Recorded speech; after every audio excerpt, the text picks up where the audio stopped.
नमस्कार, मी दिवंजी आहे. विशेष वृत्त घेऊन तुमच्या समोर आलो आहे.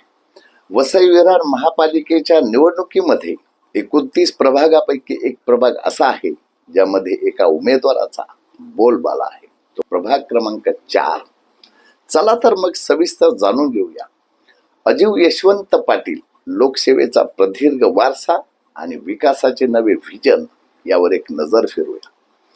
याच अजीव पाटील यांची प्रभाग 4 मध्ये प्रचंड लोकप्रियता दिसून येत आहे. वसई विरार महापालिकेच्या आगामी 2026च्या सार्वत्रिक निवडणुकीचे बिगुल वाजले असून प्रभाग क्रमांक 4 मधील राजकीय वातावरण चांगले तापले आहे. या प्रभागातून बहुजन विकास आघाडीचे संघटक सचिव आणि माजी स्थायी समिती सभापती अजीव यशवंत पाटील यांची उमेदवारी चर्चेचा केंद्रबिंदू ठरत आहे. गेल्या 35 वर्षापासून माजी आमदार हितेंद्र ठाकूर यांच्या मार्गदर्शनाखाली निष्ठेने कार्यरत असलेल्या पाटील यांचा जनसंपर्क आणि सामाजिक कार्याचा आलेख विरोधकांसाठी मोठे आव्हान ठरत आहे. अजीव पाटील यांनी आपल्या राजकीय प्रवासात लोकनेते हितेंद्र ठाकूर यांचे विचार आणि विकास कामे प्रत्येक घराघरात पोहोचविण्याचे काम केले आहे. केवळ निवडणुकांपुरते मर्यादित न राहता वर्षभर सामान्य जनतेच्या सुखदुःखात सहभागी होणारा नेता अशी त्यांची ओळख आहे. बहुजन विकास आघाडीचे संघटक सचिव म्हणून काम करताना त्यांनी पक्षाची संघटनात्मक बांधणी तळागाळापर्यंत मजबूत केली आहे.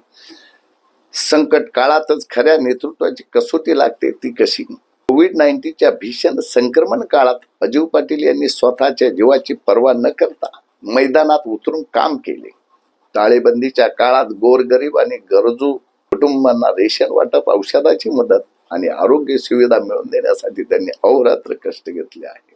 विशेषतः लोकशाहीचा चौथा स्तंभ असलेल्या पत्रकारांच्या अडीअडचणीत ते खंबीरपणे पाठीशी उभे राहिले, ज्याची चर्चा आजही परिसरात होत आहे. राजकीय रणनीती आखण्यात माहीर असलेल्या अजीव पाटील यांचे सामाजिक क्षेत्रातील योगदानही तितकेच मोठे आहे.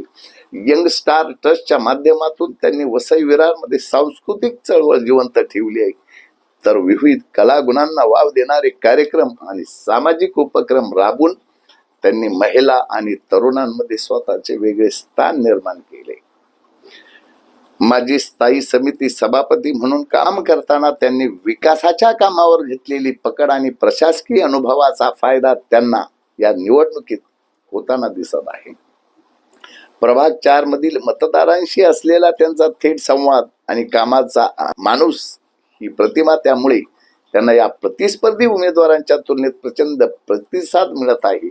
अजीव पाटील यांचा 35 वर्षाचा प्रदीर्घ अनुभव, कोविड काळातील सामाजिक सेवा आणि लोकनेते हितेंद्र ठाकूर यांच्यावरील निष्ठा या त्यांच्या जमेच्या बाजू आहेत.